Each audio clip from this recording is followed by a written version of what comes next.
Welcome back. In the last video, I talked about the pursuit for a vaccine for corona and the fact that it has many months. In this video, we're going to talk about how it could be, what are the effects of all this. Okay, so this is a different chart than I showed you before. This one has for its initial conditions the actual numbers that America had on April 10th.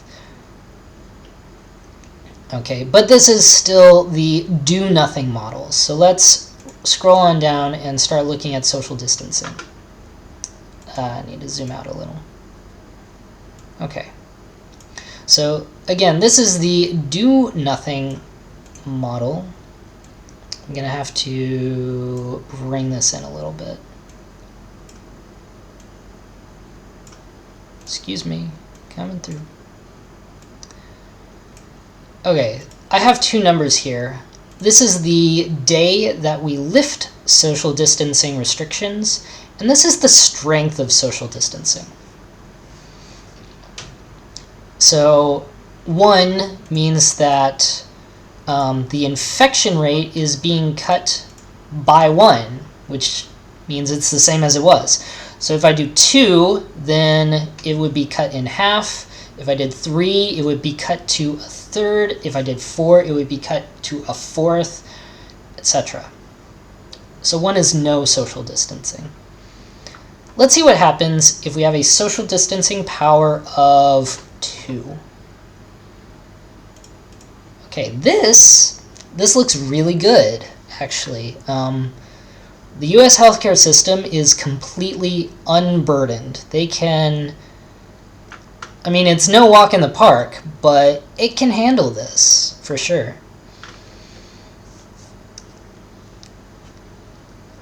So, you might wonder, well, what would it take to really flatten the curve? And the answer is quite simple. There's this number called R0. R0 is just, in normal circumstances, the number of people that someone will infect in the entire time they're contagious. So corona's R0 is 2.5. So if you get infected with corona and things were just going about normally, you would probably infect 2.5 people. Okay? So it's easy. With a social distancing strength of 2.5, it's actually totally flat. But you can see that it's slightly coming down very, very, very slowly. And that's because of the pressure of herd immunity. And if we look over at the recovered chart, you can see it's also just very going up and up and up and up and up, and it just kind of keeps going in the same way for just a very long time. So 2.5 would get it totally flat. Well, that would be enough to stop it, ultimately. I mean, technically, even 1 stops it ultimately, but, you know, at what cost? So that's herd immunity. As more people become immune, it just has less ability to jump to other people. So let's go full on and have a social distancing power of 3. You can see it really comes down now. So from here, I mean, it's basically gone by New Year's, so we'll stop. Oh man. Okay, since I collapsed the thing, the numbers are actually off. So New Year's is actually day 265, so it's closer to there. June 1st, I believe, was day 52. Okay. So let's stop social distancing on day 265, New Year's. It's gone, right?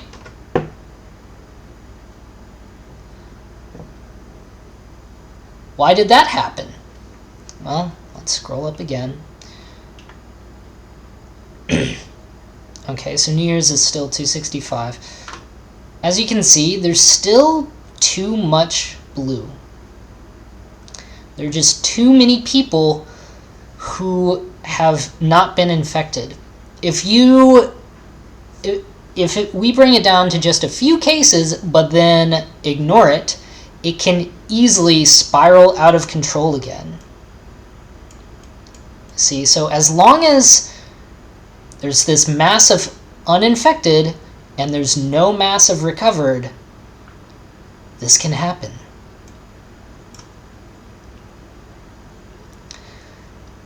But of course, this model doesn't take into account testing and tracing, which you should do if the case number gets that small.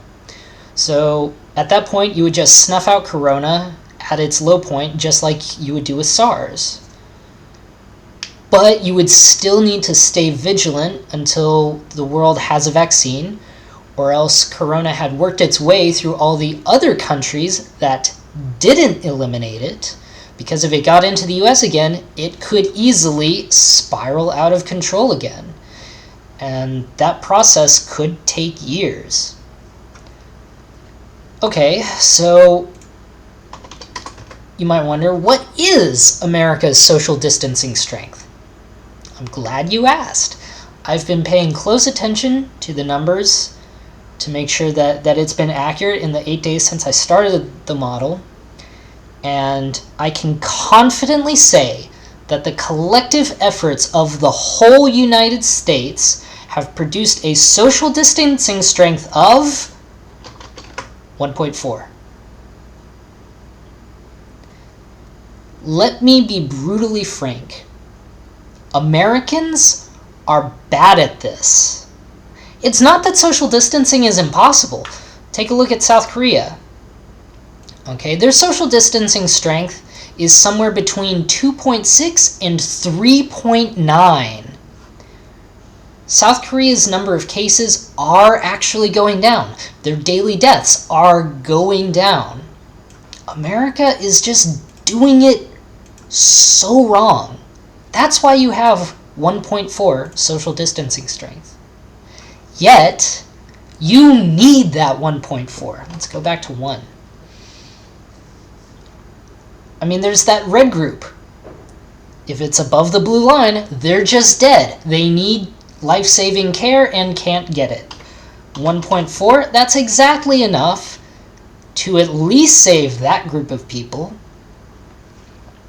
And that's probably the most important effect of social distancing.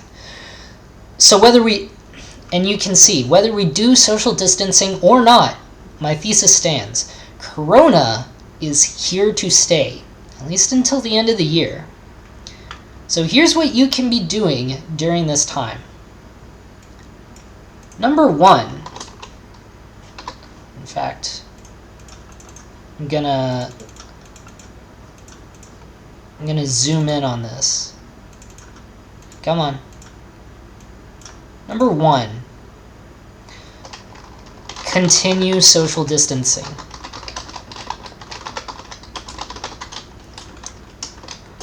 Okay, if there are any federal restrictions, obey them.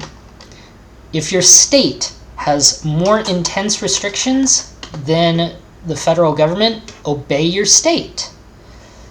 If your city has tighter restrictions than your state, obey your city. If you can work from home, do that. If you can't work from home, continue going to work while observing quarantine laws and social distancing. For example, here where I am, restaurants are still open, but they allow takeout only, and they're at reduced hours. There are a couple of restaurants that have taped red X's over every other table so people can eat while more than 6 feet apart. I think this is good, since people can get food without waiting in line for an hour around hundreds of other people at the grocery store. The more dispersed that people can be when they need to go out, the better it is. Number 2, if you can't work, start looking for jobs now. Doesn't matter what it is, just find something. You can't wait around unemployed for the rest of the year. You probably need to do some computer-based work. You may need to teach yourself touch typing or basic computer programming. And this is not, oh, better yourself during the quarantine. This is survival for you and your family. Number 3, wear cloth masks. Every time you go out, you should be wearing one. Here's why. Masks do not prevent you from getting sick. They prevent you from making other people sick if you have corona. But since people are asymptomatic for 5 days or more while they have corona, you can never know if you have it. Therefore, always pretend you have it. So always wear a mask when you go out. Buy like 7 or more pairs, okay? Change them every day. Change them more frequently than socks or underwear. Throw them in the laundry. Number 3A, men, cut your facial hair short for the masks. Mine is at a couple weeks growth right now, and it's really getting too long. Okay, number 4, act like a germaphobe. Don't touch things in the store and put them back, especially fruits. Keep your grubby little hands to yourself unless it's really necessary. Switch to contactless payment as much as you can. While cashless is a step in the right direction, contactless is better so that you're not handing off a card to anyone. This is especially true for business owners. If you're a business, start accepting contactless payments. Number 5, this one is especially true if your community hasn't seen much corona yet. Keep a journal of everywhere you go and everyone you meet every day. This will help tremendously when we can do test and trace to stop corona in communities before it really starts. So that's my analysis of the home front, the war front, and our Manhattan Project. We should continue social distancing and advocate for government policies that expand our healthcare capacity and develop a faster vaccine. In a later video, I might address questions about stay-at-home orders versus the economy. Because it is true that people's life years do decrease from unemployment. So that's a pretty interesting numerical analysis, how much life is actually preserved. But the short answer is that